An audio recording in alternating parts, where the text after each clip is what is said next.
Hey, good morning, y'all. Good morning, good morning. Happy Tuesday morning to you. I hope that you and your family are doing well.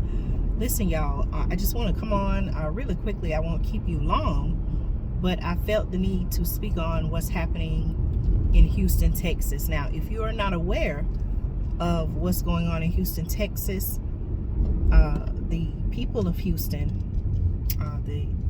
what I believe is the entire city of Houston, is under a boil water advisory.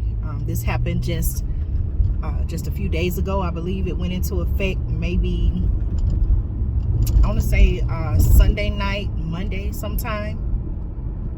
There are a lot of questions surrounding what happened. Why did it take so long for the officials in Houston to let the people know? There's just a lot of questions surrounding what happened. But here's what I know, according to reports. And I was watching a video from the local Houston news station. I believe it's ABC 13. I hope I quoted them correctly. And they were basically saying, just to kind of give you some background information, that a water purification plant, I believe, this is how they're explaining what happened. Allegedly, a water purification plant had a power outage. Something happened that caused a power outage, which in turn caused the water pressure level at the plant to drop. It dropped to a certain level. I believe that level was 20 psi. Okay, can someone let me know what psi stands for? I'm not too familiar with that unit of measurement. But when it dropped to 20 psi, it allegedly triggered a boil water advisory. Okay, now here's where the question comes into hand. Now, allegedly, there was a time span, I believe, of 9 hours. Maybe someone can fact check that, or if you have any insight, or if you're in the city of Houston. My thoughts and prayers are with you. I pray that you get with the things that you need: water, clean water. But if anyone has any insight, please share. Please share what's going on.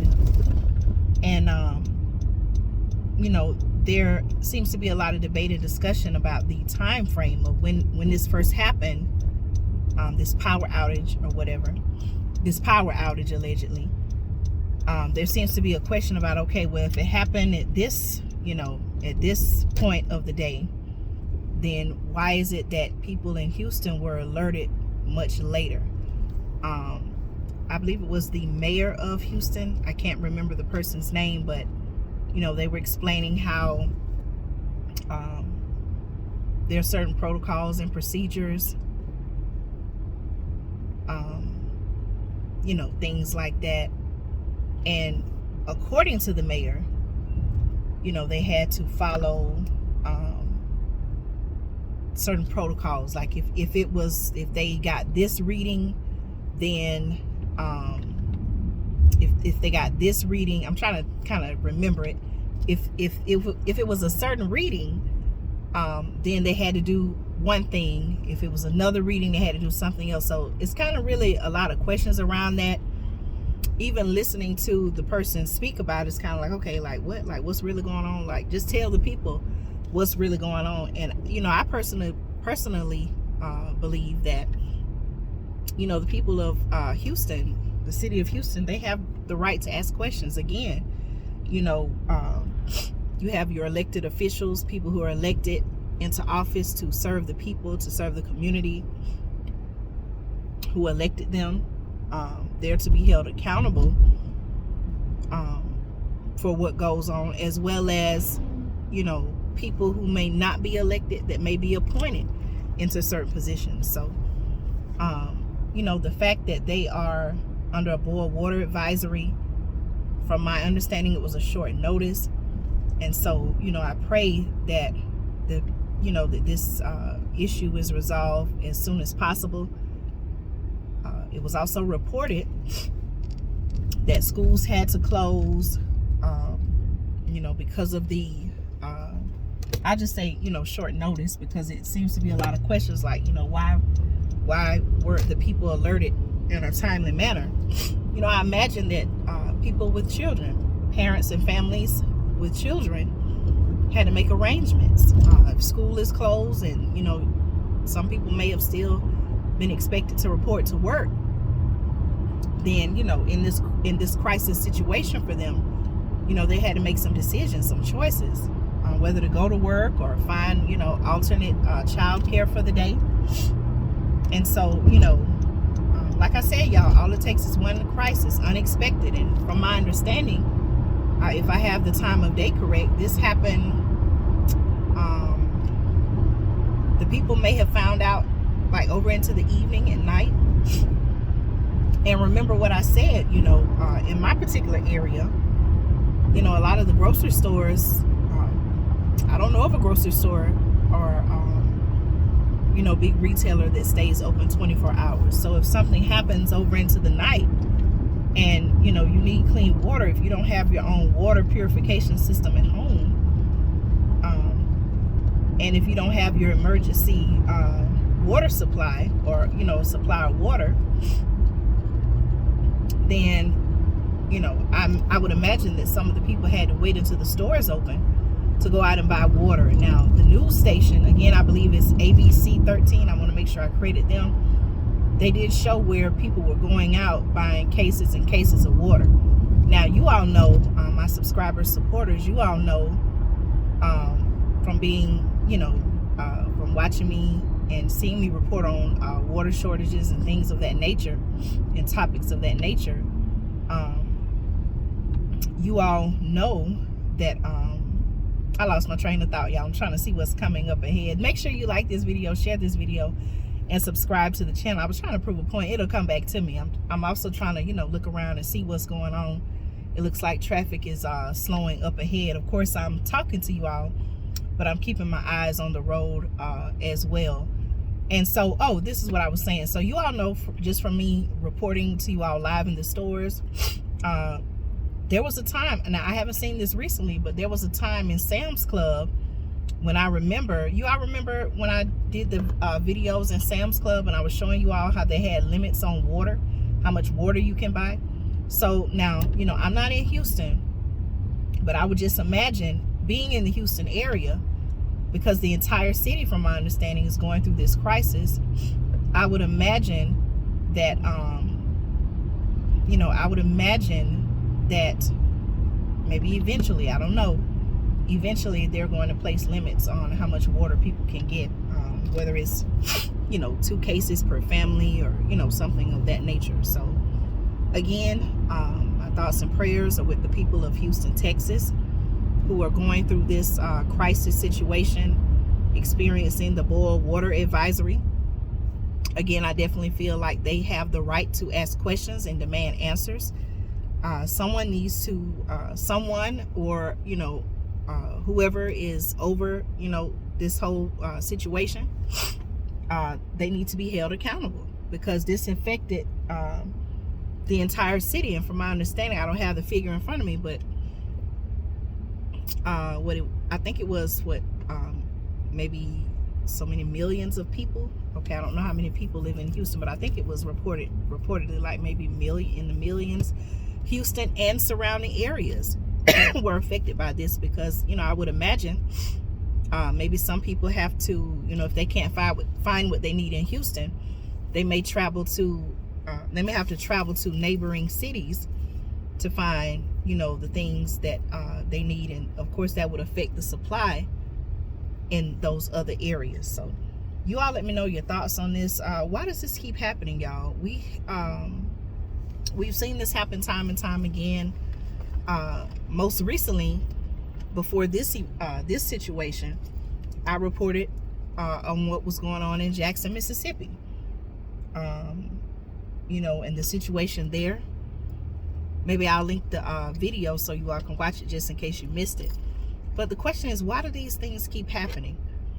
Now, I will remind you of this. When I was talking about the possibility of the rail strike, which I got to do a video on this, y'all, because now, not to get off topic, but speaking of rail strike, It was also reported that President Biden is now calling on Congress to intervene to prevent a rail strike, but we'll talk about that. I'll save that topic for another video.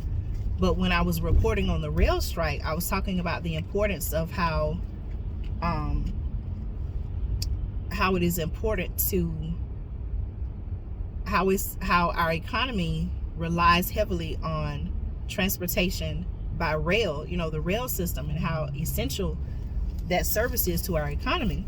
And I also reported on the fact, I don't know if you all remember this or not, but I also reported on the fact that some of the chemicals used to purify water, I believe, I think that's what I spoke about in the video, those are also transported by rail. And so you got to think about it. If all of that shuts down, and if there's a rail strike, and these you know, the chemicals or whatever items are needed to help purify the water or clean the water, whatever the process is, if it can't reach its destination, then what happens to the local water supply? I would even encourage you to find out in your local area, in your local city, I would encourage you to find out, you know, if there are any existing issues with the water system. Find out what's going on, and find out your local government's plan of action. Remember I said, you know, a lot of times situations happen on a national or a global scale, but we got to start thinking about, hey, what's happening right here in our local area, in our local city, town, or community. We got to start thinking about that and seeing what's going on and make a plan. So you all let me know your thoughts. Again, the topic of this video is the city of Houston and the Houston Boil Water Advisory. Now, at the time of this recording, it is Tuesday morning. I do not believe that it has gotten better. And so again, why does this keep happening? What's going on? Now, I even saw a comment, or maybe it was during the Houston news coverage, I saw where there was a comment saying, okay, well, even if the power went out, were there no generators? Like, if the power went out, shouldn't a generator have kicked in to, you know, keep the power going? So that's a question, you know, that can be asked. I feel like that's a legitimate question that can be asked. And then also something that I just thought about, you know, the people of Houston, the city of Houston, they're paying their tax dollars for the upkeep of different systems. And, you know, maybe they get help from the state of Texas. I don't know, the federal government. But, you know, why haven't investments in infrastructure, water systems, why haven't these type of investments been made over the years? And if they have, why are they tending to fail nowadays? So you all let me know your thoughts. Again, thank you so much for supporting the channel, subscribing to the channel. Stay tuned. I have more topics to cover. I'll be uploading more videos. Again, I want to remind you, I did a video earlier this morning, but I want to remind you that across the South today is Tuesday, November 29th, across the South today, okay, and also I believe tomorrow, Wednesday, is being reported by the National Weather Service that they call it a severe weather outbreak. Okay, a severe weather outbreak is expected to hit different parts of the South, and so, you know, if you're in the area, I would encourage you to check your local weather station, find out what they're saying about the weather in your area. I know in my area, allegedly, you know, in the afternoon it's supposed to start in the maybe later afternoon it's supposed to start raining. They're saying that in some areas they may see possible tornado outbreaks. So please make sure, again, that you're prepared, that you have the things you need so that you and your family can survive, you know, in the times that we're living in and what's to come. And just please make sure that you're prepared. Your emergency food supply, your survival needs. Like I said, y'all, all it takes is one unexpected event. And, you know, a lot of times people are reactive instead of proactive. It's not until something happens, whether it's planned or unplanned, it's not until something happens that people realize, oh my goodness, I need to run out and get this and run out and get that. But then if that does happen, then you risk the chance of, okay, do I have to fight someone over the last loaf of bread or the last pack of water? You know, basic essential things. I don't know, last roll of or pack of toilet tissue or toilet paper or paper towels. Okay, y'all know a lot of times in a disaster or crisis situation, toilet tissue and paper towels are some of the first things to go, right? So again, I just want to give you some things to think about. I'm not trying to tell you what to do. I'm just making suggestions. And again, I want to say thank you all so much for supporting the channel. I appreciate each and every one of you all. Be blessed, be safe, stay encouraged, and by all means, be prepared. All right, I will talk to y'all later. As soon as I find I got to keep my eyes on the road. Let me find my, okay, I got my stylus here. Okay, y'all, take care. I'll see you soon in another video.